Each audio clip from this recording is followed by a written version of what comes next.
인민무력부장 동지, 열병부대들은 조선노동당 창건 60도 경추.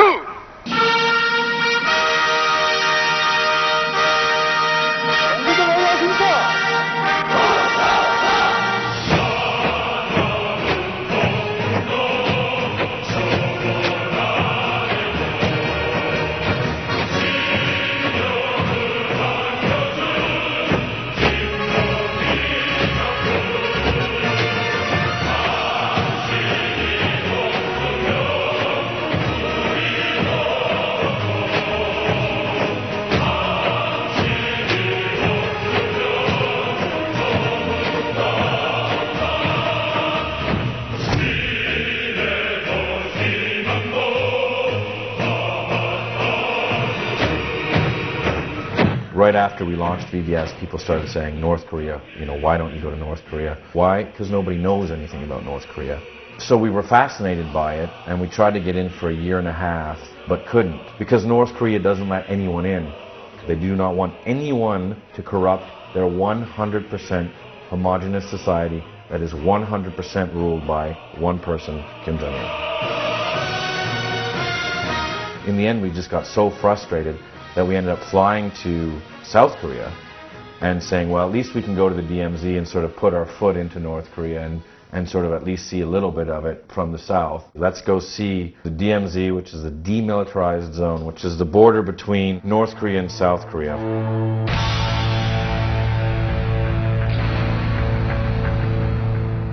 Since the Korean War ended, it's been the most militarized zone on Earth, with 2 million estimated troops on the North Korean side, about 500,000 on the South Korean side, missiles pointed at each other, artillery, tanks. There's 3 million mines on the border itself. In fact, there's so many mines that the North Koreans built invasion tunnels where they went 70 meters down, and they're like, we can be in Seoul in an hour and a half. Now, the CIA and the American Army have found a number of these, but they think that there's even more. It's been called the end of the world. And it's the closest you can get to seeing North Korea.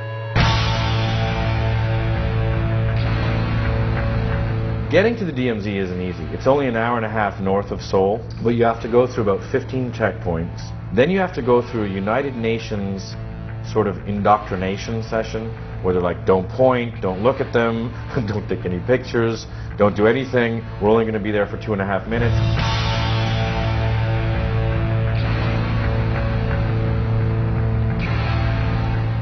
So we're at the last stop in South Korea before going to the DMZ. This here is Freedom Bridge.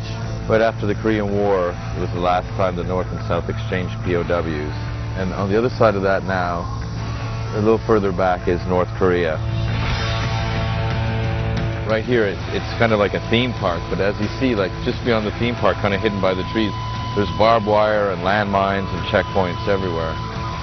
So it's kind of a very bizarre theme park.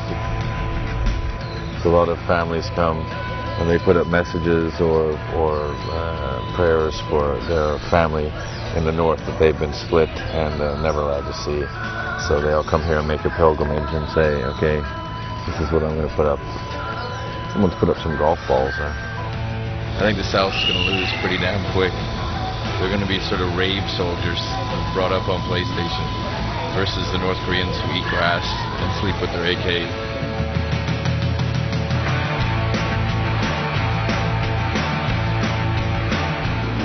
Going to Checkpoint Charlie. This is one of the most dangerous places in the world. They have 2 million troops ready to come over here. And so you get off the bus and you look across and there's North Korea. I'm like, that's North Korea. Get back on the bus. You could start World War III. They really get you terrified. They let you into one barracks room, and the barracks room is half in North Korea, half in South Korea. And they set that up so that they could have talks. But it's the only place where you can go and actually set foot, technically, into North Korea. And this is as close as 99.9% of the people in the world will ever get to getting into North Korea. And people are like, that's North Korea. So that piece of concrete... That concrete, so the gravel is south, the concrete is demarcation line, and the sand is north. The what? Oh, right. finger pointing. And we're like, dude, we have to get into North Korea. We have to get in. If the enemy dares to invade the land of Korea even an inch, the Revolutionary Armed Forces of Korea, where the whole country has been turned into an impregnable fortress and the whole people have been equipped with arms, will smite aggressors mercilessly.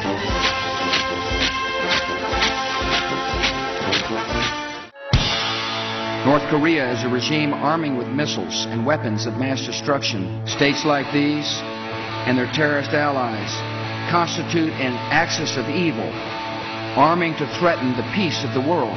The United States of America will not permit the world's most dangerous regimes to threaten us with the world's most destructive weapons.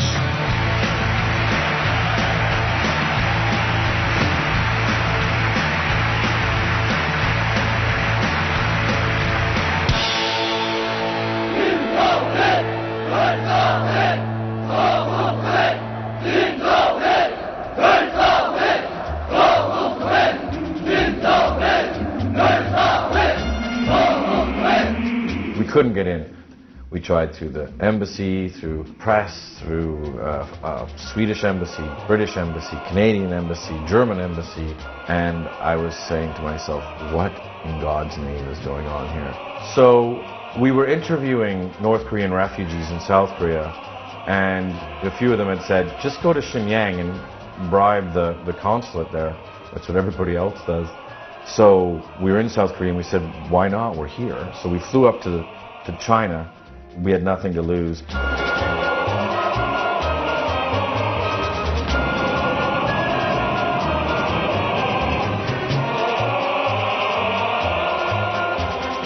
And we met the consul in Shenyang, paid a visa fee, and we left our passports there and in fact most of our money.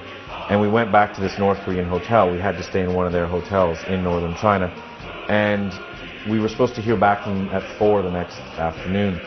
At 6 in the morning, there's a banging on our door, and we wake up all discombobulated, and they're like, we have to go now. Here's your passport, let's go. And we're like, where are we going? Where are we going? And they don't give you any time to react, not 1 second. They take you right out from the room at 6 in the morning and get you on the plane. Shenyang, yeah, you gotta come to Shenyang. Stay here in the North Korean hotel. It's concrete beds.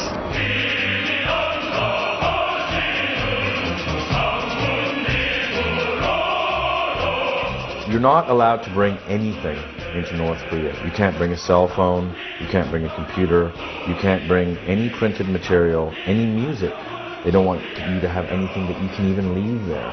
In fact, they don't want you to bring any type of camera in that is too sophisticated. No telephoto lenses, nothing. You can bring basically a point and shoot and that's it.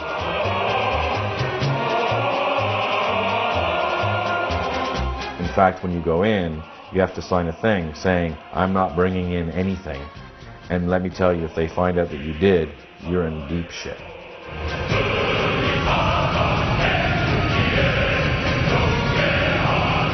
And then you're flying from Shenyang to Pyongyang in North Korea and you go, holy shit, we're going to North Korea.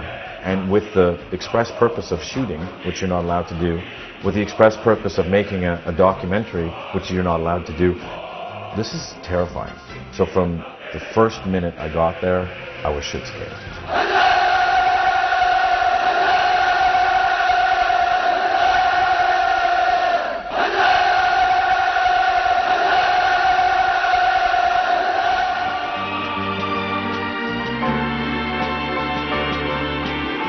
The monumental structures built in Pyongyang sing the praises of Kim Jong-il, who made unremitting efforts for their construction.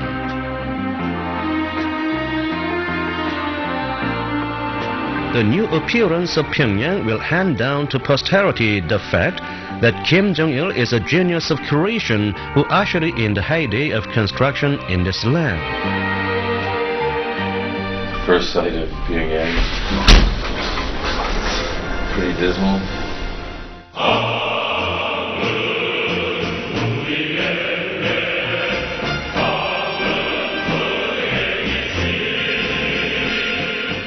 We're in a hotel that's about 47 stories tall.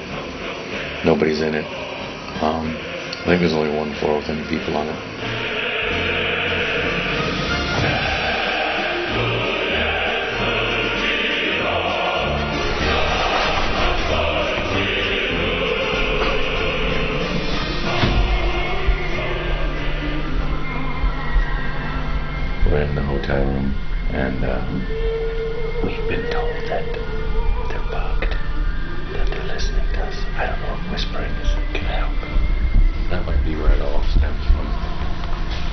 Hello, hello. Whoa.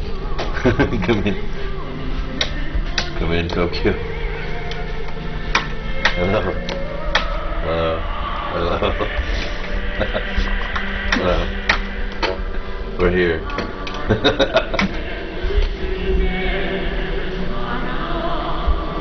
Very good.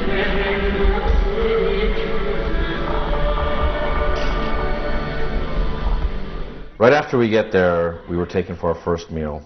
And the first time you eat in North Korea, it's kind of a sign of the very weird things to come.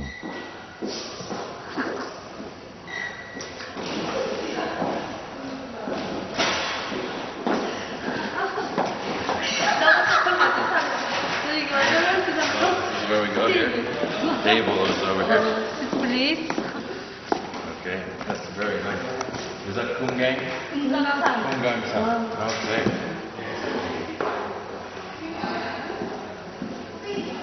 We're in the big banquet room. As you can see, it's huge. There's about 20 women who are getting ready for our dinner.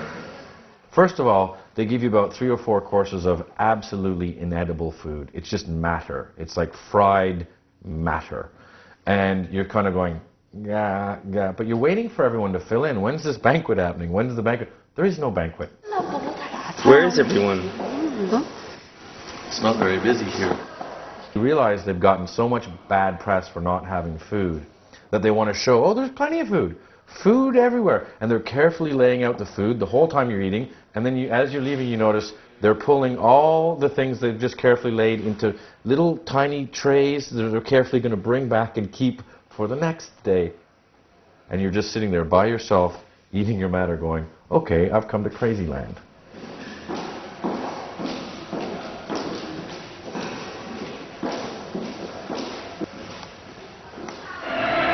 For the defense of the country and people's happiness, whenever the U.S. imperialists resorted to high-handedness with regard to Korea, he put them to shame, displaying the wisdom and mettle of an iron-willed commander.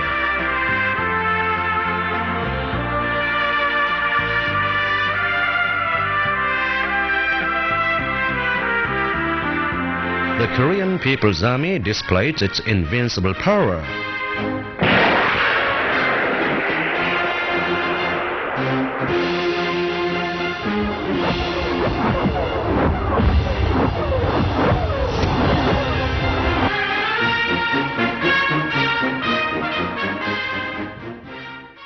It's really gray and heavy duty outside. I'm going to go downstairs to meet our guards in 15 minutes. It's maybe the weirdest I've ever felt in my life. The first thing you realize in North Korea is you're not a tourist. You're on a tour. You come in, you're shown what you're shown, you're escorted out, you're escorted the whole time, you're never allowed on your own. You can't leave the hotel, which is on an island, until your guards come and get you. You have a guard, a guide, and secret police.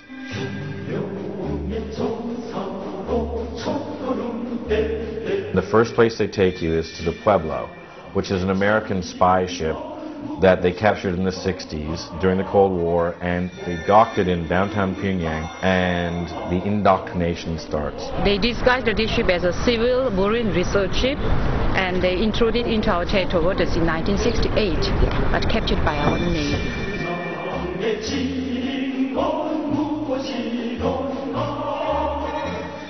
They force you to sit there and watch this sort of indoctrination video about how the American imperialists are terrible and they're shitting on the peace-loving people of North Korea, and look how terrible America is, look how terrible Japan is, and how we got their ship and it shows that they were spying on us and how evil they are.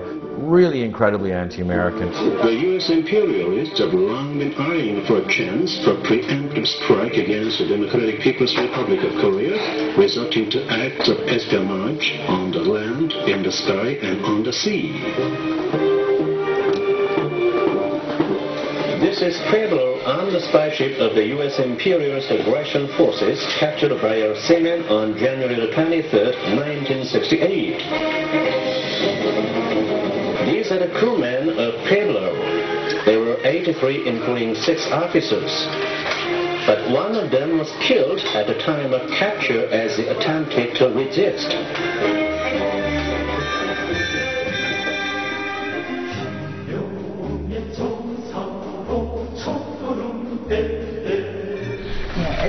holes were made by splinters of a shell on our ship.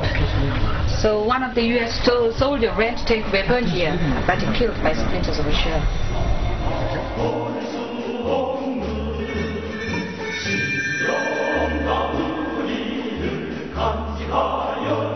So when we captured the ship, our 7 searching team jumped on this ship.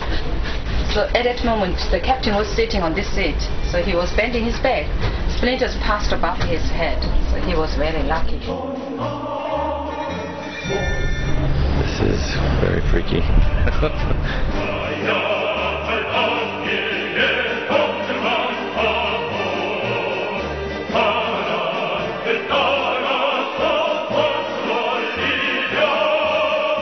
On the way here, there's a big poster that says "Way to Peace" is on the point of a bayonet. And, you know, all the North Koreans are brought here, so you're sort of sitting there as the only Caucasian going, oh, good, as everyone's staring at you with daggers. And you're just sitting there going, okay, great, I get it. There's going to be a lot more of this. They've just heard about how bad we are. So, I don't know if they like us very much. Many years have passed since the Pueblo incident. But Pueblo, a witness of history and prophecy, will testify century after century the crimes of aggression committed by the U.S. imperialists against the Korean people.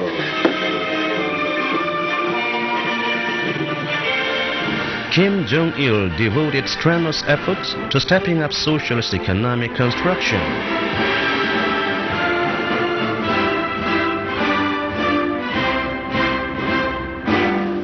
He teaches the leading officials that motivating the people's ideas is the key to making innovation, and that the creative enthusiasm of the masses could constitute the untapped resources for increased production.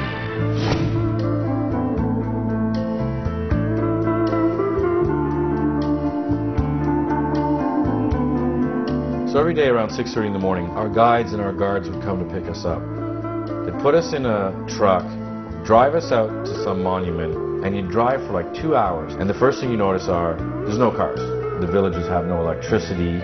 There's no nothing. Nothing's happening anywhere.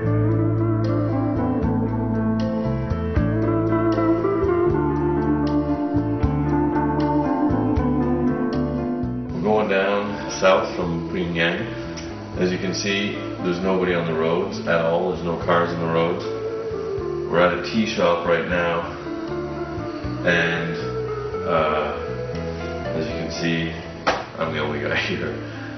We're just sort of driving on lonely roads and going to lonely tea shops. And there'd be the tea girl who speaks English and has been waiting for you, and you realize she's been waiting about 6 months for anyone to show up to sell her tea. How are you? Tea? Like a coffee. Sorry? Coffee. Coffee? No. This is tea? What is this? Tea? What's this here? Hello? Okay. And she's just so excited you're there, and you realize she hasn't seen anyone in 10 months. And this is going to be another 10 months before anyone comes. You want to dance?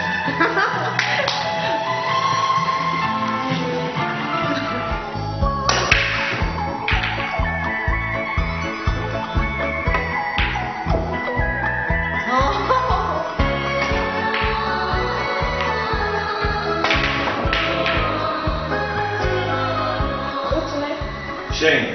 What's your name? Shane. Shane. Shane. Byung-Yong-Shi. Byung-Yong-Shi. Yes. Byung-Yong-Shi.